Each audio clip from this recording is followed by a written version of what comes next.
சற்று முன் கிடைக்கப்பெற்ற மிக மிக முக்கியமான செய்தி ஒன்று வெளியாகி உள்ளது. திராவிட முன்னேற்றக் கழகத்தின் தலைவரும் தமிழக முதல்வருமான ஸ்டாலினுக்கு தோல்வி பயம் தெரிந்துவிட்டது.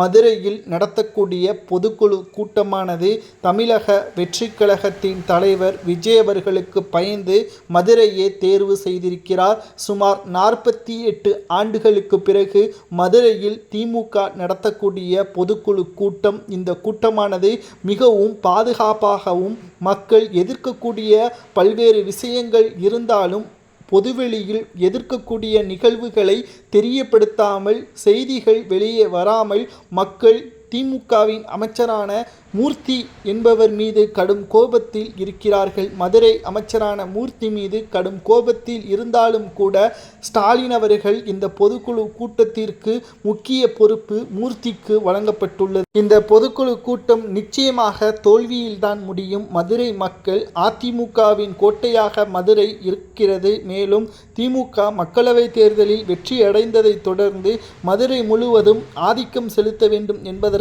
தனது அண்ணனுடன் கைகோர்க்கிறார் மு.க.ஸ்டாலின் அவர்கள். ஆனால் மு.க. அழகிரி இந்த பொதுக்குழு கூட்டத்தில் வருகை தந்தாலும் இந்த பொதுக்குழு கூட்டமானது நிச்சயமாக மக்களிடம் வரவேற்பை பெறாது. பணத்தை கொடுத்துதான் பொதுக்குழு கூட்டத்திற்கு ஆட்களை வரவைப்பார்களே தவிர இந்த பொதுக்குழுவால் மதுரையில் திமுக 2026 சட்டமன்ற தேர்தலில் வெற்றி அடைவதற்கு வாய்ப்பே கிடையாது என்ற தகவல் தற்பொழுது கிடைக்கப்பெற்றுள்ளது.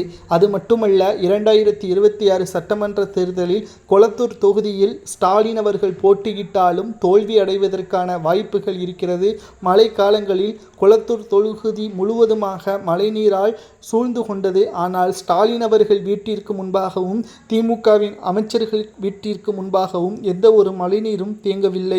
5000 கோடி மழைநீர் வடிகால் திட்டத்திற்கு அமைச்சர்களது வீடுகளுக்கும் எம்எல்ஏ வீடுகளுக்கும் முன்பாகத்தான் சோதனைகள் செய்யப்பட்டு அங்கு வடிகால் தூய்மை செய்யப்பட்டதாகவும் மக்கள் கடுமையான கோபத்தில் இருந்தார்கள். மதுரையில் கூட சமீபத்தில் மழையின் பாதிப்பின் காரணமாக மக்கள் பெரிதளவில் பாதிப்புக்கு உள்ளானார்கள். இந்த பொதுக்குழு கூட்டத்தின் பொழுது நிச்சயமாக மக்கள் திமுகவை எதிர்ப்பார்கள்.